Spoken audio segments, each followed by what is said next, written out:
കോൺഗ്രസിന്റെ പ്രവർത്തകന്മാരെ അടിക്കുന്നത് നിങ്ങൾ ശ്രദ്ധിച്ചിട്ടുണ്ടാകും. അവരിങ്ങനെയാണ് അടിക്കുന്നത്. നേരെ മുകളിൽ നിന്ന് താഴോട്ട് തലക്കടിച്ച് തല പൊട്ടിച്ചു. എന്നിട്ട് ആ ക്രിമിനൽ ഉണ്ടല്ലോ, ആ പോലീസുകാരൻ ക്രിമിനൽ ഉണ്ടല്ലോ, അവൻ ഇന്ന് പോസ്റ്റ് ഇട്ടിരിക്കുന്നു, ഇനിയും വാ റോട്ടിലേക്ക് ഞങ്ങൾ കാണിച്ചു തരാമെന്ന്. ഞാൻ വെല്ലുവിളിച്ചു പറയുന്നല്ല, ജനാധിപത്യത്തിന്റെ മര്യാദകളെ മറന്നിട്ട് പറയുന്നല്ല. പക്ഷെ ചെവിയിൽ നുള്ളി അവൻ കാത്തിരുന്നു. ആയുസോടെ ഞങ്ങളൊക്കെ ഉണ്ടെങ്കിൽ നിനക്ക് പണി തന്നിരിക്കുമെന്ന് നീ ഓർത്തോ?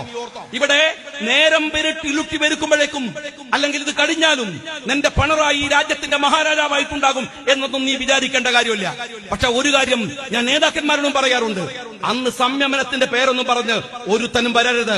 ഇത്തരം ആളുകളെ, ഇത്തരം തെമ്മാടിക്കൂട്ടങ്ങളെ, ഇത്തരം നെറികെട്ടവരെ കൈകാര്യം ചെയ്യേണ്ടത് ജനാധിപത്യത്തിന്റെ അന്തസ്സ് നിരക്കുന്നവനാണ്.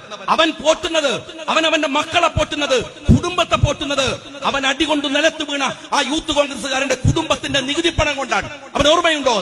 അവന്റെ ഭാര്യയെ പോറ്റുന്നത്, അവന്റെ കുടുംബത്തെ പോറ്റുന്നത്, അവനിട്ട ഡ്രസ് ഉണ്ടല്ലോ, ആ ഡ്രസ്സിനകത്ത് പോലും ഈ നാട്ടിലെ നികുതി പണത്തിന്റെ വിഹിതമുണ്ട്.